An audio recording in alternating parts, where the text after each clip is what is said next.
Alléluia, Alléluia, Alléluia, Alléluia, Alléluia, Alléluia, Alléluia, Alléluia.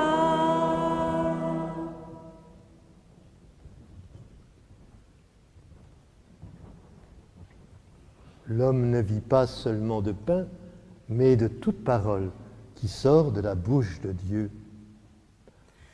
Alléluia, Alléluia, Alléluia,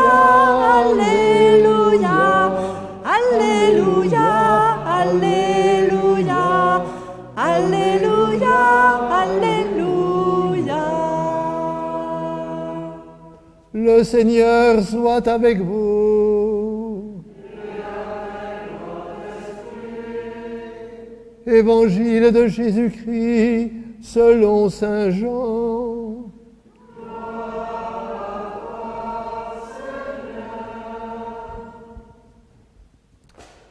En ce temps-là, quand la foule vit que Jésus n'était pas là, ni ses disciples, les gens montèrent dans les barques et se dirigèrent vers Capharnaüm à la recherche de Jésus. L'ayant trouvé sur l'autre rive, ils lui dirent « Rabbi, quand es-tu arrivé ici ?» Jésus leur répondit « Amen, Amen. Je vous le dis, vous me cherchez non parce que vous avez vu des signes, mais parce que vous avez mangé de ces pains et que vous avez été rassasiés. Travaillez, non pas pour la nourriture qui se perd, mais pour la nourriture qui demeure jusque dans la vie éternelle, celle que vous donnera le Fils de l'homme, lui que Dieu le Père a marqué de son sceau. » Ils lui dirent alors, « Que devons-nous faire pour travailler aux œuvres de Dieu ?» Jésus leur répondit, « L'œuvre de Dieu, c'est que vous croyiez en celui qui l'a envoyé. » Ils lui dirent alors, « Quel signe vas-tu accomplir pour que nous puissions le voir et te croire? Quelle œuvre vas-tu faire au désert? Nos pères ont mangé la manne. Comme dit l'Écriture, il leur a donné à manger le pain venu du ciel. » Jésus leur répondit, « Amen, Amen, je vous le dis, ce n'est pas Moïse qui vous a donné le pain venu du ciel, c'est mon Père qui vous donne le vrai pain venu du ciel, car le pain de Dieu, c'est celui qui descend du ciel et qui donne la vie au monde. » Ils lui dirent alors, « Seigneur, donne-nous toujours de ce pain-là. » Jésus leur répondit, « Moi, je suis le pain de la vie. Celui qui vient à moi n'aura jamais faim, celui qui croit en moi n'aura jamais soif. » Acclamons la parole de Dieu.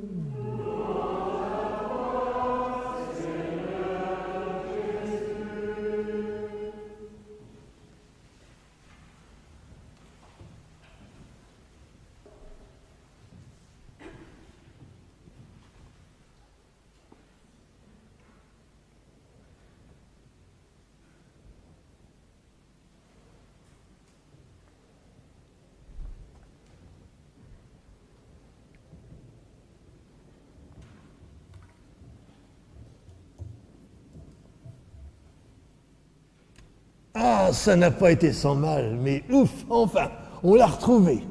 On avait perdu sa trace. Et le voilà enfin devant nous. On s'interroge quand même un peu. Rabbi, quand es-tu arrivé ici? Sous-entendu, mais comment tu t'y es pris donc? Par quel moyen? De son côté, à lui, disons, l'accueil est plutôt frais. Hein? Pas question de se faire des illusions. Il met les choses au point, il met carte sur table. Amen, Amen, je vous le dis. Vous me cherchez non parce que vous avez vu des signes, mais parce que vous avez mangé de ces pains et que vous avez été rassasiés. Oh, c'est vrai. Ne chicanons pas là-dessus, nous sommes bassement intéressés. Des signes, bah oui, pourquoi pas.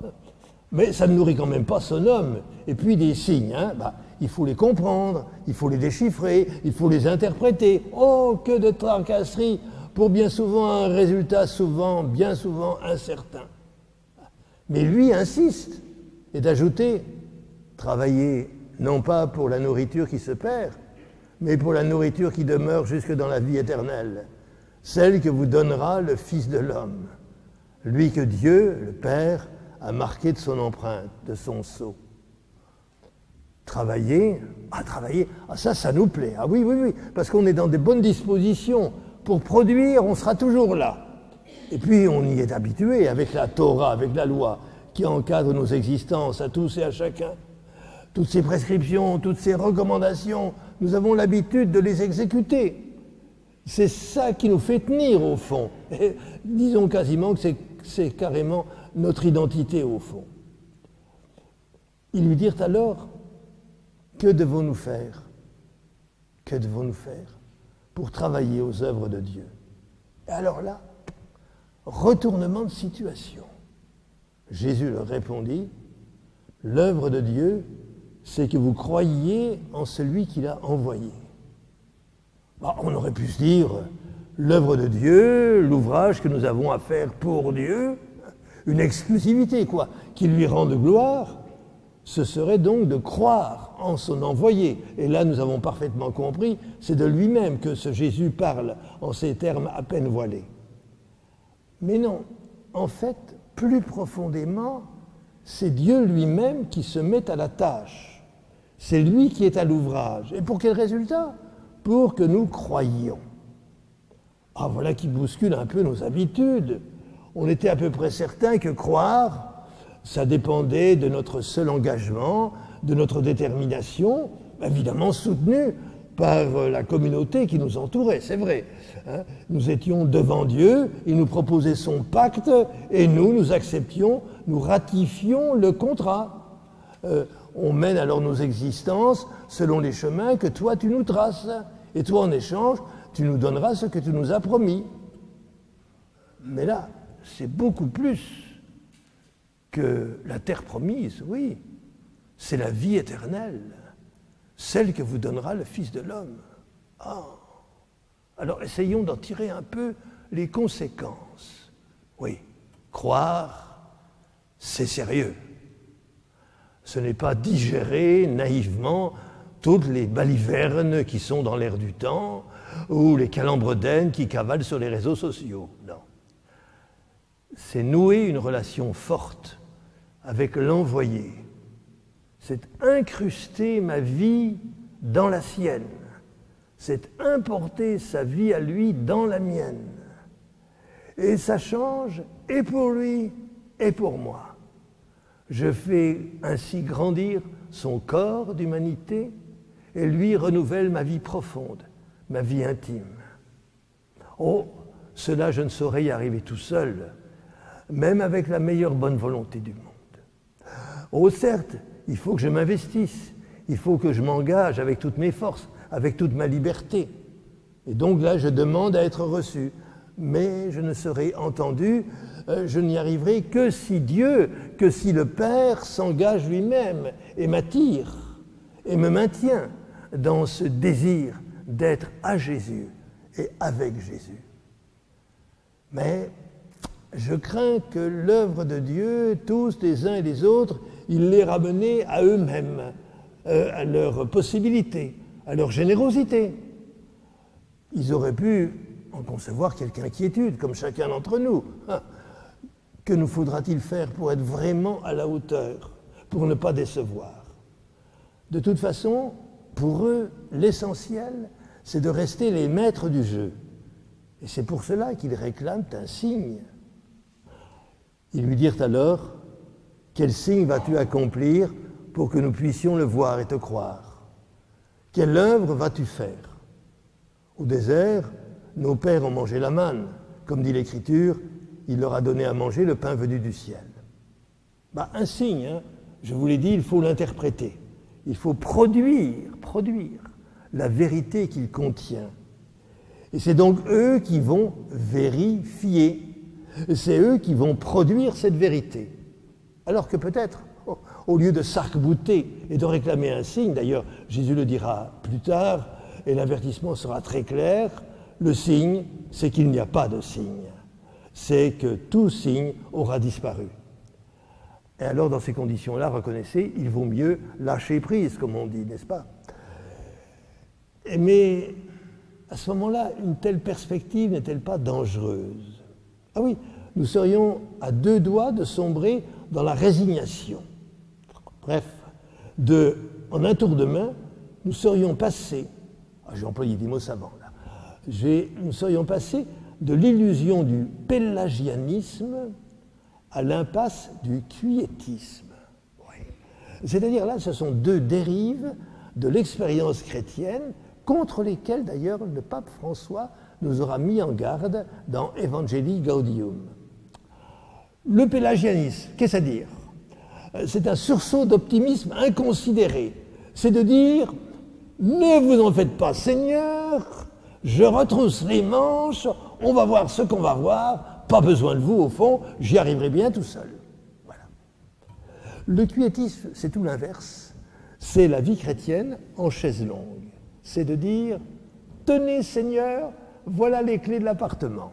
Bah, vous pourrez y faire ce que vous voulez, quand vous voudrez, comme vous voudrez. Moi, je ne m'occupe plus de rien. » L'illusion ou l'impasse. De chaque côté, au fond, c'est la désespérance qui guette et qui ne dit pas son nom. Alors, je vous le dis tout de suite, inutile de chercher un équilibre, une proportion convenable, ce serait du purement théorique. Mais alors, comment s'y prendre? Qu'est-ce que c'est que croire vraiment de foi vive? Alors le mieux, ce sera pour nous, paroissiens de Sainte-Thérèse, de nous mettre à l'écoute de l'expérience vécue de notre chère petite Thérèse, là, qui est là. Hein? Vous connaissez les derniers mois de sa vie, de sa courte vie, 24 ans, noyée dans des ténèbres les plus épaisses. Elle se bat. On a dit qu'elle avait perdu la foi. C'est tout à fait faux, absolument faux. Non, elle se bat au contraire, pied à pied, contre le doute destructeur de son âme. Elle multiplie les actes de foi.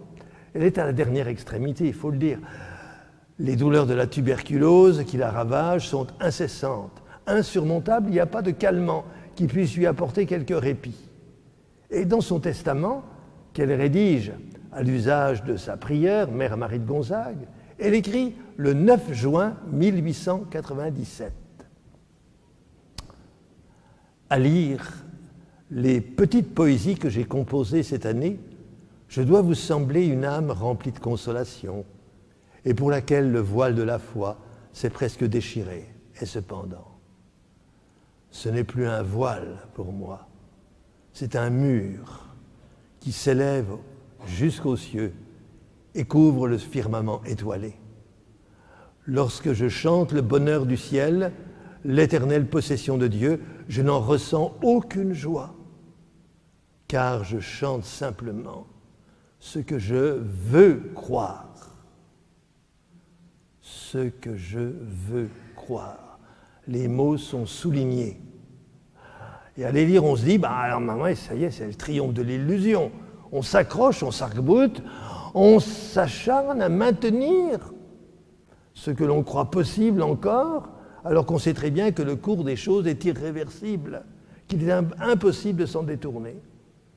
L'évidence est là, eh oui. Alors pourquoi cet entêtement aussi déraisonnable? Cela peut nous faire penser à une autre obstination dans la vie, aussi impensable, mais peut-être celle-là positive. Vous savez, comment s'y prendre pour aimer, parce que aimer c'est un commandement après tout, hein, pour aimer ceux ou celles qu'on n'aime vraiment pas du tout, alors qui nous paraissent exécrables. La solution trouvée par Thérèse, c'est de faire comme si on les aimait profondément, d'avoir les mêmes prévenances, les mêmes attentions. Et ça marche, au point qu'une sœur que Thérèse ne supportait pas du tout n'en vient à lui dire un jour: « Voudriez-vous me dire, ma sœur Thérèse de l'Enfant Jésus, ce qui vous attire tant vers moi? À chaque fois que vous me regardez, je vous vois sourire. » Évidemment, On dira, c'est flatter des apparences, c'est de l'hypocrisie bon teint, où on se donne le beau rôle aux yeux des autres et aux yeux de soi-même. Mais, allez, je dirais, foin de transparence, foin de sincérité, on aura fait tout ce qu'on aura pu pour vouloir aimer. Alors, vouloir croire, on se dira, on s'obstine, hein, par peur de perdre. On tient à ces illusions comme si c'était des certitudes. Mais ça peut dire aussi autre chose, bien autre chose, qu'en fait on ne possède plus rien. On ne possède plus que le rien, qu'on n'a plus aucune prétention à défendre. On est passé au-delà des certitudes, qu'elles soient vraies ou fausses, peu importe. Je n'ai plus aucun pouvoir, dit Thérèse. Il ne me reste plus que l'amour. Et l'amour n'a aucune certitude à défendre, aucune assurance sur laquelle il puisse se reposer. L'amour est au-dessus du vide et ne tient plus que par lui-même, parce qu'il a perdu ce qu'on appelle tout autour des certitudes. Vouloir croire, oh je le sais, ces mots-là sont ambigus. Ça a l'air de réclamer un effort, une détermination. On se crispe pour parvenir à un résultat. C'est, je dirais, plus rude encore que l'ascèse, vous savez, où l'on veut sculpter en quelque sorte sa personnalité. Mais ici encore, on tiendrait donc à obtenir, à produire un résultat. Mais non. Vouloir croire, c'est comme vouloir aimer.